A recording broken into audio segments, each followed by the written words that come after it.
Estamos de volta com o programa Pense Saúde e hoje falando sobre transtorno de déficit de atenção com hiperatividade. E para falar sobre esse tema, participam do nosso programa de hoje a pediatra doutora Maria Mercedes Zuquerato Castro e os neuropediatras doutor Rodrigo Carneiro de Campos e a doutora Marli de Araújo Marra, lembrando que são todos médicos cooperados da Unimed BH.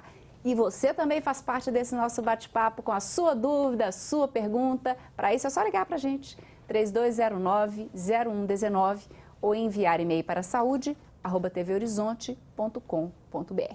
E no bloco anterior, então, a gente finalizou comentando a reportagem, né, um depoimento de uma mãe falando de todo o sofrimento. E aí, no intervalo, a gente conversando, a doutora Mercedes falou uma coisa que eu acho interessante, porque às vezes a criança está passando por um período específico, ou de mais tristeza, ou de mais dificuldade, às vezes algum problema em casa, às vezes uma coisa pontual que a deixa mais desatenta. Existe esse risco também, né? Isso pode ocorrer, né? O diagnóstico ele não deve ser feito no momento agudo, ele tem que ser avaliado, tem um período que é em torno de 6 meses e tem outros sintomas. Então, acho que a gente tem que avaliar e acompanhar a criança como um todo. Encaminhar, sim, o tratamento tem que ser feito, mas ele tem que ser feito corretamente. A partir do momento que houve um diagnóstico correto, né? O problema de estar se supervalorizando o diagnóstico, eu acho que vem muito disso. As crianças que incomodam mais o ambiente da escola, o ambiente de casa, eles têm sido encaminhados já com o diagnóstico feito. Pela mãe, pela escola, né? Por uma série de pessoas que se sentem incomodadas pelo comportamento daquela criança. E não é só o comportamento, né? Bom, eu deixei no ar a seguinte dúvida. O excesso de informação e de estimulação e superestimulação, até tecnológica, a gente vê isso até com crianças brincando com iPad, joguinhos de criança, de bebês mesmo, com 1 ano de idade já está ali mexendo.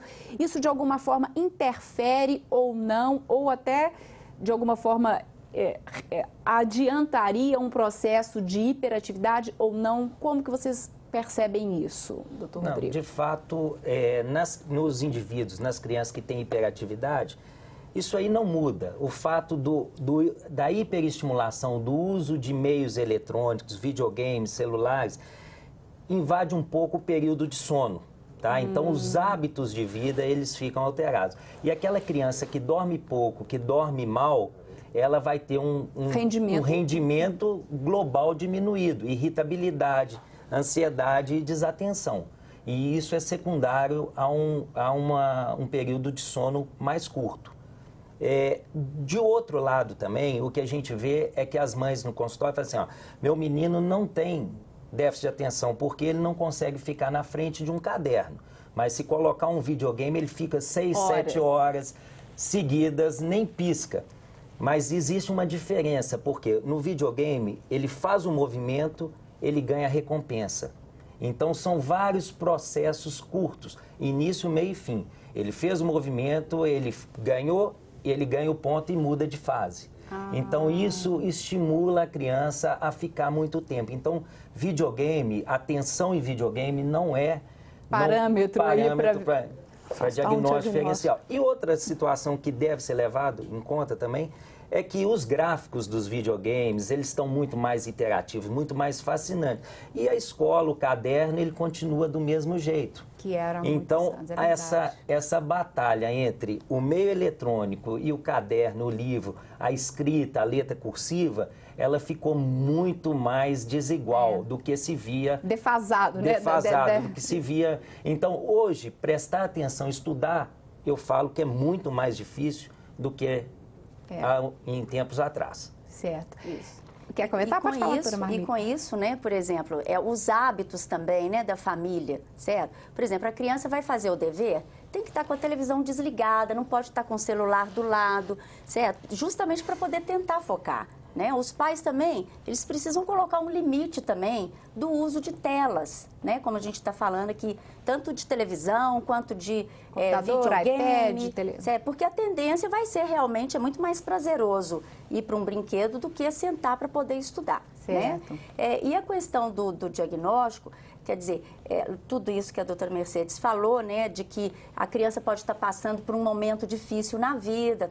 Então, a gente sempre tem que avaliar a criança como um todo, né, o contexto dela, porque o TDAH, ele não vai estar presente, os sintomas dessa criança, apenas no ambiente específico, escolar, né? Ou naquele específico, né? Quer dizer, ela vai para a casa da tia, os sintomas estão lá. Vai para um cinema, os sintomas estão. Então, é todo um contexto. E, logicamente, o que está passando por na vida dessa criança. Às vezes está sendo vítima de bullying, né? Que algumas vezes, além, né, de que o próprio TDAH, essas crianças também já são mais propensas a serem vítimas, ou até o próprio, né, agressor, né, do bullying.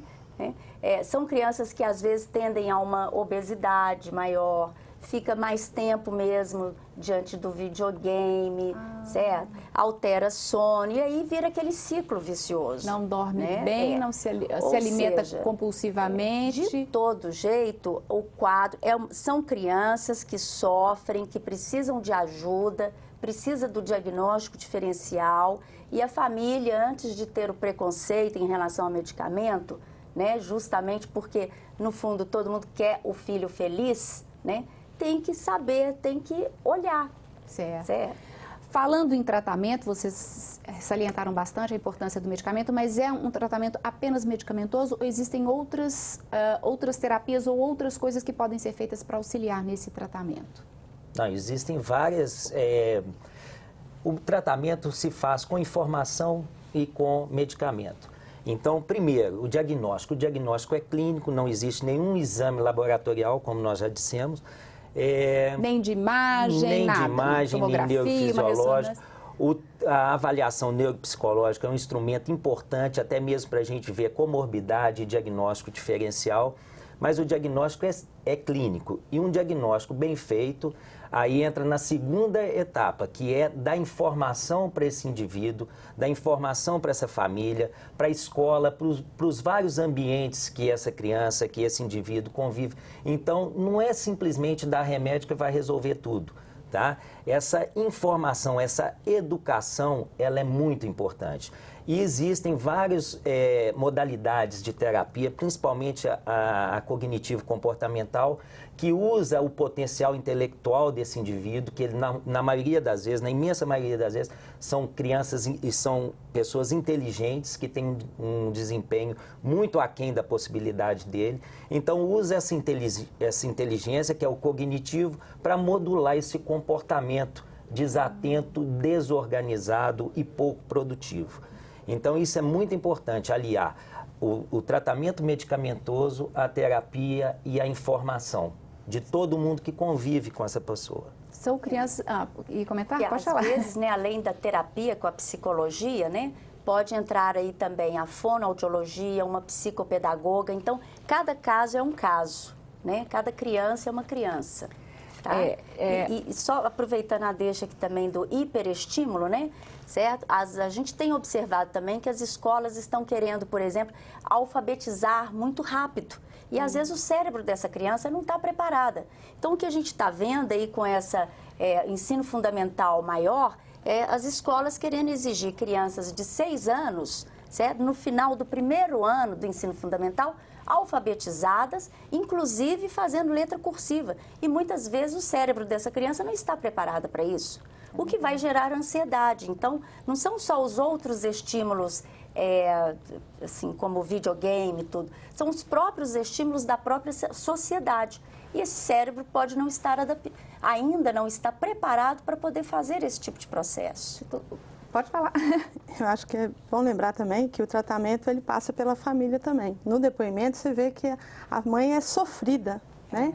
A família sofre com o diagnóstico tem que ser feito correto, mas ela tem um impacto muito grande na vida da família, porque é uma criança que normalmente o pessoal não quer levar para dormir na casa deles, o pessoal não quer convidar para ir numa festa, né? Viajar junto nem pensar, porque vão ficar mais dias juntos. Então, eu acho que assim, o tratamento, o pediatra sabe bem disso, a gente trata a criança, mas tem todo o envolvimento. E a família sofre com o diagnóstico. Então, ela tem que estar também informada, tem um mas apoio também, né? entre aspas, ela também tem que ser tratada. Porque ela tem que acompanhar e ela tem que participar desse tratamento, porque senão a gente fala que para tratar a criança, a família tem que estar do nosso lado, porque não tem jeito deles se tratarem sozinhos. Então, eu acho que é importante a gente ter o envolvimento da família como um todo. E hoje, às vezes, é difícil, porque né, o contexto da família, às vezes com a separação, com o convívio de famílias, né, que são num padrão diferenciado, às vezes a gente tem mais dificuldade disso. Então, eu acho que a família também tem que ter um foco para poder ser tratada e sofrer menos com isso, porque a família é uma família sofrida com a situação. Com certeza. Bom, daqui a pouco a gente volta para responder mais perguntas e as que chegaram de casa, se a sua não chegou, às vezes ainda dá tempo. Tenta aí, 3209-0119 é o nosso telefone de contato ou e-mail saude@tvhorizonte.com.br. O nosso intervalo é rápido, voltamos daqui a pouco.